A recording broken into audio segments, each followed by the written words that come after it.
ఇదిగో 2018లో 27/8/2018లో procurement wing చాలా ముఖ్యమైనటువంటి విషయం, చాలా ముఖ్యమైనటువంటి విషయాన్ని ఈ రోజున బయట పెడుతున్నారు. 87,750 కేజీల కేజీ టిన్నుల నెయ్యిని కొనుగోలు చేసింది టీటీడీ. ఎందుకు కొనుగోలు చేసిందిరా అంటే చాలా స్పష్టంగా enhanced flavour of cow ghee through tins, అంటే నెయ్యికి ఆ ఫ్లేవర్ ను అద్దటం కోసమని, ఆ మోల్డింగ్ కోసమని రోజుకు 975 కేజీలను కొనుగోలు చేసింది. ఎందుకు కొనుగోలు చేశారు మీరు?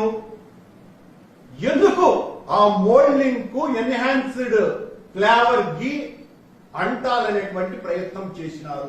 ఈ రోజు నేను ప్రశ్నిస్తున్నా, ఆ రోజున మీరు వాడినటువంటి నెయ్యి కల్తీ నెయ్యి కనుకనే, ఆ నెయ్యి వాసన రాలేదు కనుకనే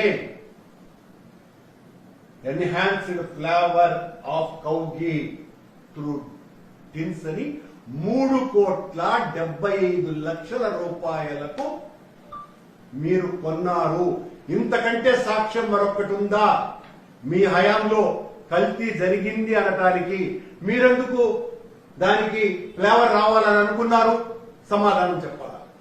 దీనికి సంబంధించినటువంటి కమిటీలో, ఈ కొనుగోలు కమిటీకి సంబంధించి ఆనాటి జాయింట్ ఎగ్జిక్యూటివ్ ఆఫీసర్ అధ్యక్షతన ఇప్పుడు ఎవరైతే మా మీద మాట్లాడుతున్నారో తెలుగుదేశం పార్టీ, జనసేన పార్టీలు, ఆ టెక్నికల్ ఎక్స్పర్ట్స్ అని మేము నియమించుకున్నామని చెప్తున్నటువంటి ఈ ప్రబుద్ధులకి ఈ రెజల్యూషన్ ఒక సమాధానం.